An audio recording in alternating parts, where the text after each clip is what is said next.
Kimberly from reclaimersofhealth.com. Hope you guys are doing well tonight.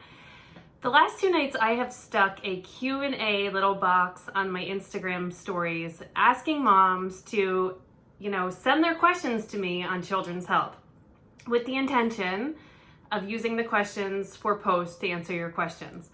There have been so many questions. I'm still going to take some of those questions and write posts from them.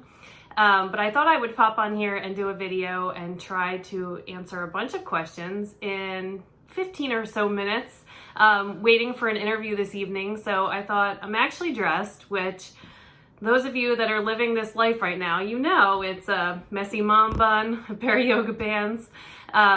So I thought I'm dressed, I have 15 minutes, let me answer some questions. So I'm gonna jump right in and we'll go from there. So stress and anger management in kids. I actually answered this question 2 nights ago. If you scroll back through my posts, it's a picture of me and my 2 children, and I'm talking about stress and anger management and how it relates to adrenal stress, how it relates to the world today and everything going on, how it relates to the liver, how it relates to viruses and heavy metals. There are so many different reasons that kids can be feeling stress and overwhelmed right now. So I took the time and I went through and answered this question already. So scroll back 2 days ago. It's a black and white picture of me and my 2 children. All right, sleep for a 3-year-old, nap or no nap? My daughter is 2.5. She will be 3 in November. And I am feeling this, the nap may be over soon kind of feeling. My son napped until he was 4.5. He's 5 now. And honestly, at 2 o'clock, if he's in the stroller or he's in the car, he will still go down for a nap. So my reason for telling you this is that all children are different, okay? So there's no correct answer for this. Kids need naps. It really helps their body. It helps their healing. It helps their adrenals. But kids are all different, and we're not going to force a kid to nap that is just, totally against a nap. Like I said, I know my daughter, I can feel it. I know it's coming to an end. I do still, she's still nursing, so I will nurse her. I put her down. Some days she's going, some days she's not. I'm just kind of riding it out. So don't stress about it. Some kids are going to do it, some aren't. Encourage it though. Encourage it for as long as you possibly can. Number of bowel movements for a 3-year-old. What is normal? So it depends what your child is eating. If your child is eating, if a child is eating a predominantly plant-based diet and is very well hydrated, they will go to the bathroom anywhere from 1 to 3 times a day. That's quote unquote normal.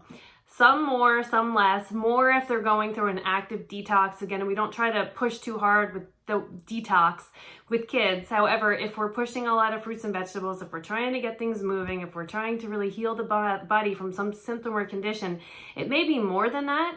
But at least 1 to 3 times a day is pretty normal. Again, kids are all different. So I really like to keep that conversation going of how different children are. And you guys will hear me talking about my 2 kids, trying to show you that even between the 2 kids, they've both come from my body, how incredibly different children can be. And I think we need to learn to embrace that as parents, and not compare one kid to another. All right. White spots on the fingernails, lack of zinc. Yes, you are absolutely correct. What is good for a newborn, and can they take celery? If a newborn is nursing, that is the best thing for a newborn. Best thing for baby, best thing for mama. The breast milk literally is the glucose that the baby needs to repair, anything and everything in their body. Can they take celery?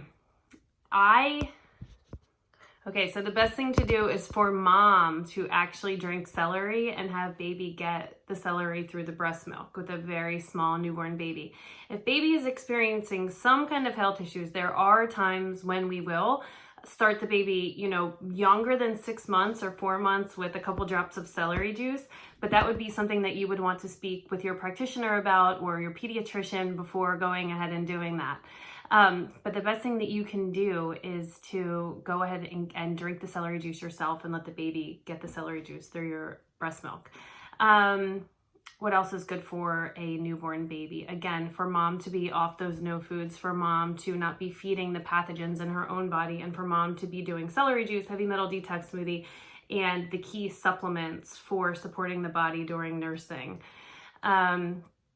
Redness in the eye of a child, what can you do with natural remedies? You can use Sovereign Silver right in the eye, okay? That's actually a wonderful antibiotic, antifungal, antimicrobial that can be it can be used right in the eye and right in the ear. Most people don't know that. If it depends what the redness is coming from though, so you always want to look at that root cause of what is causing the redness. Is it an allergy? Is the child, touching something and putting into the eye? You want to look at why. But for in general, any kind of irritation, you can definitely do saline and you can do Sovereign Silver right into the eye. How to transition a child into medical medium eating. Another one that I did last night on a post. So if you look at last night's post, there's a picture of my kids pointing into the woods, and I'm talking about how to transition a child into eating. I'll talk about this briefly. We never want to push anything on a kid because what will happen is it will backfire, especially if your child is older. They'll look at you and say no. So we always want it to be a gradual process and a very positive process, okay? So gradually bringing in the healing foods before we're ever taking anything away is the way you want to work with older children. The other thing is building on the things that they already love. So with small children, if they dislike vegetables or they dislike, certain foods because of the texture or the temperature, we always want to look at those sensory issues and why the child may be having those sensory issues. Another place to look at heavy metals in the body. But to transition a child, you want to invest them in their eating. So since my babies were little, I was wearing them in the pack. Some of you remember, I'm wearing them in the pack. I'm making the smoothies. I'm doing the juices. I'm making the food. So they're touching it. They're smelling it. When they're old enough, they're tasting it. Okay. So they're invested in whatever I'm making. They're very much a part of what I'm doing in the kitchen at all times. It's not always possible to do that, but one time a day or even one time a week, pull that child in and have them help you make a lunch, a breakfast, a dinner, and have them really invest themselves into that food. You will be shocked at the difference, the willingness to accept something when a child is part of making it, okay? It's just like those of you that like to bake. You get your kid in the kitchen, they've made this cake, they're so proud, they call the family, sing happy birthday or whatever it is. If they have actually helped you make that, there is excitement to that. But that also can go for healthy meals. You can use that to have, children excited about making anything and everything, okay? They just want to be invested in what they are creating. How to heal a child from pandus, mold, congenital Lyme. All right, this is a complex question, but the thing to remember here is that Lyme is actually viral, okay? Pandus has to do with strep, which is bacterial, and mold, we talk about mold as a trigger, okay, for all of these other things in the body. So I go back to the first book, Medical Medium, and I can picture it in my head when Anthony is talking about a steamroller going. It's a process that started long ago, okay? So Lyme does not come from a tick. Lyme does not come from a bacteria. Lyme comes from a virus, okay? And it's something that was in the body and was, maybe potentially triggered by something recent, okay?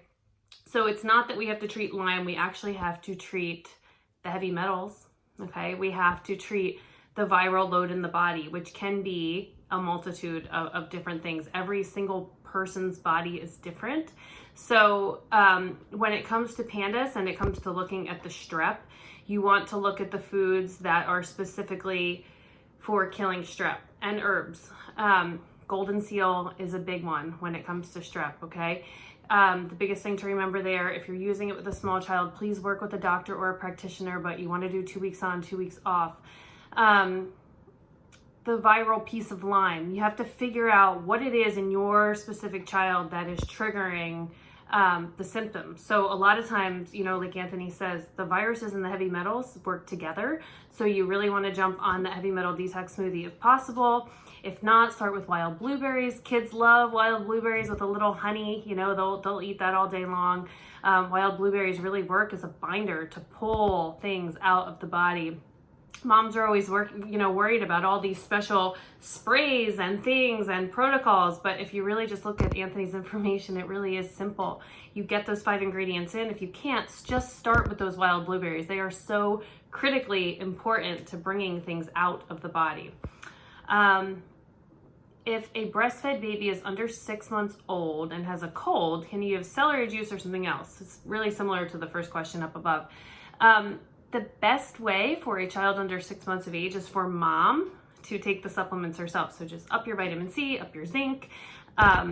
Think about some of the other things that are really helpful for colds. The celery juice, the cucumber juice will pull toxins out of the liver. Really think about orange juice. Kiwis are really high in vitamin C, even higher than oranges. So the best thing for a baby under 6 months is just for mom to really support her own body, because the milk is always going to support the baby, okay? If you needed to, yes, you could give a couple drops of celery juice, but baby is just as served getting it directly through mom, as long as mom's diet is clean and free of any kind of foods that are feeding. You know, if a mom is eating a standard American diet and the mom is eating the eggs and all of those things that are feeding that cold or flu or virus, you know, then we can come into some issues. But if mom is following protocol and mom is doing everything to keep her breast milk clean, then the best thing is to supplement right through mom. All right, optimal diet for kids: greens, fats, fruit, veggies. All kids are different, okay? It depends where the child is coming from. Is the child coming from a standard American diet? Is the child already eating a pretty plant-based diet? It really just depends. Is the child dealing with strep? Is the child pretty, you know, symptom-free? So it really depends. If you look at Anthony's, I always tell people, look at Anthony's recipes. Go on the blog, look at the recipes, because some of the recipes, you know, there are things like waffles for kids. There are things, you know, that, you know, are a little more fun. You know, we avoid grains with children sometimes for periods of time. You know, we wouldn't want to have a kid completely, not ideally anyway, completely grain-free forever, you know, but grain-free weeks, grain-free months, grain-free periods of time to really let their body, you know, get into a healing mode. Ideally, we want the child to eat a ton of fruits and vegetables. That's where we really want them to thrive, but that doesn't mean they can't do a potato pizza or a waffle or, you know, some of these other fun recipes. So an ideal diet for a child really varies based on that child and where they're coming from and what their pathogenic load looks like and, you know, where their heavy metals are. So it will vary from child to child. Some kids can eat, you know, some gluten-free grains. Some kids really will have things stirred up. It really just depends. Is it good for kids to have fruit at night? Yes. Fruit will make all the difference. I am always dealing with all these parents that are telling me their kids don't sleep. And it's like, okay, the body needs glucose to perform all the functions in the body, and it needs the glucose for good sleep, okay? So mango smoothies before bed in my house are a thing. Mango smoothies help to induce sleep. Cherries really help to induce that melatonin. So, you know, dark cherries, mangoes, all of those things are wonderful at night. Bananas, honey, yes. Fruit at night, absolutely. Tourette's, heavy metals. Look at Anthony's information. He has actually a radio show or a live, it's on SoundCloud, on Tourette's. So go and listen to that and listen to him talk about the heavy metals and Tourette's. And again, just start to bring those ingredients in little by little by little. I know, because I work with a lot of mamas, that women are so overwhelmed with those 5 ingredients of the heavy metal detox smoothie. Just start somewhere. Start with those wild blueberries, drizzle them in honey, put bananas in them, let the child eat them. When they're ready, start to sprinkle a little Vimergy barley grass juice powder, okay? Then some spirulina.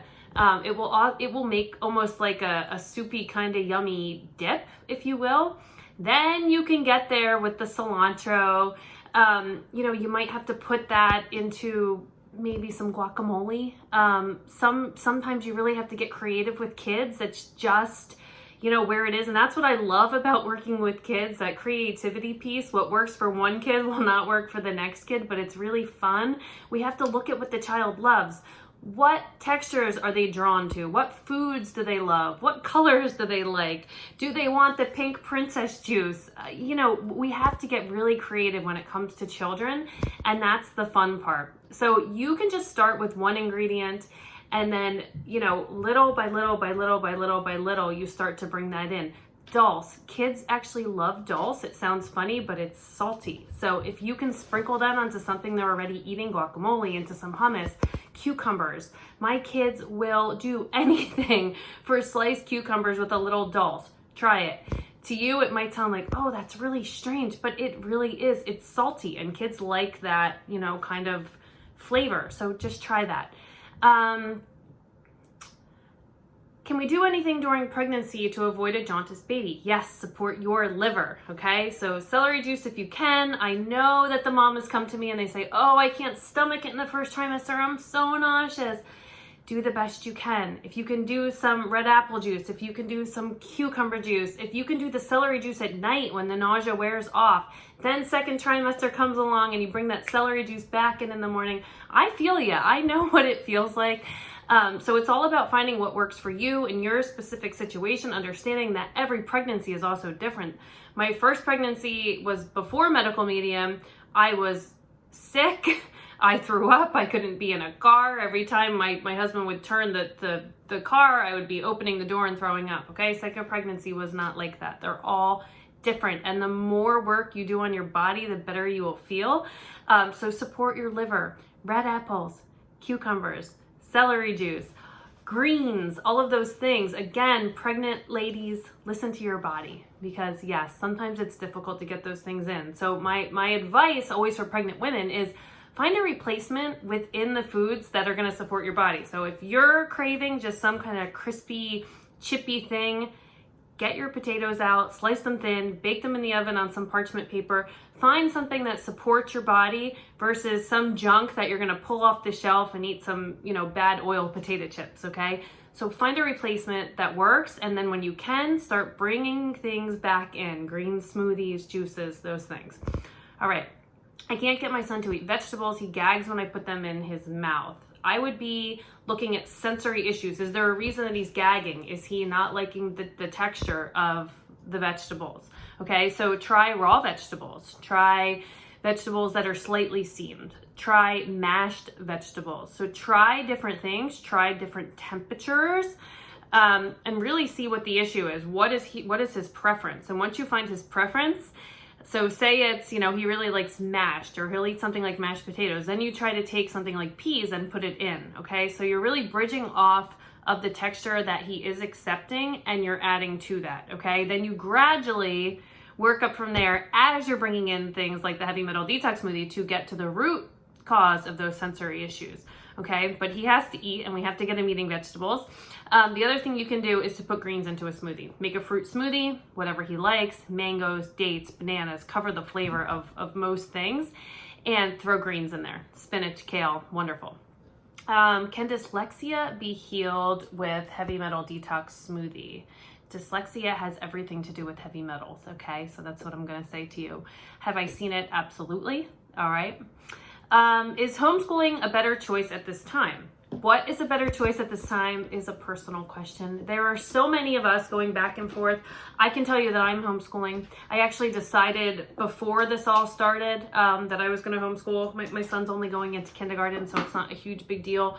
But there's just so much going on in the world right now, and I know that a lot of mamas are so stressed about this. And that's why I'm actually running Empowered Moms during the end of September, so we can all connect, we can all talk about the schooling. There's the distance learning, there's homeschooling, they're not the same thing. Some school districts are going back to school, some are not, some are mass, some are distance. It's just such a mess.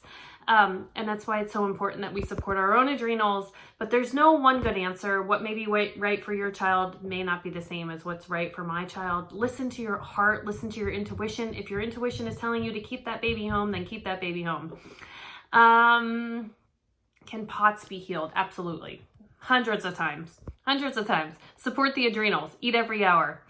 How can we help a breastfed newborn with sluggish baby liver? Support the liver. So, comes back to mom again, supporting her own liver. So celery juice, cucumber juice, red apples, greens, all of those good things to support mom's liver will in turn make the best breast milk. Remember, breast milk is made of glucose, sugar. So lots of fruit, lots of greens, potatoes. If you're supporting your own liver, you are supporting baby's liver. All right, so that was as many questions as I have time to go through right now in this moment, but I will continue to ask questions. I will make some posts with some of these questions and get a little more in detail. If this was fun and you loved it, check out my course, Empowered Moms. It is a month-long connection with myself and a group of women that are just doing big things in this world. Some are working moms, some are stay-at-home moms, some are stay-at-home and working moms. And all I can say about this course is that it's filled with so much love and compassion and information.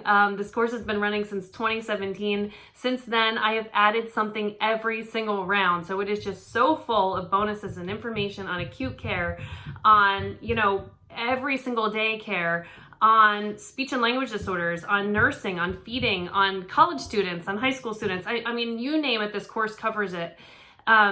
So if this was fun, check it out, reclaimersofhealth.com, and I will look forward to more questions and try to hop on here when I can.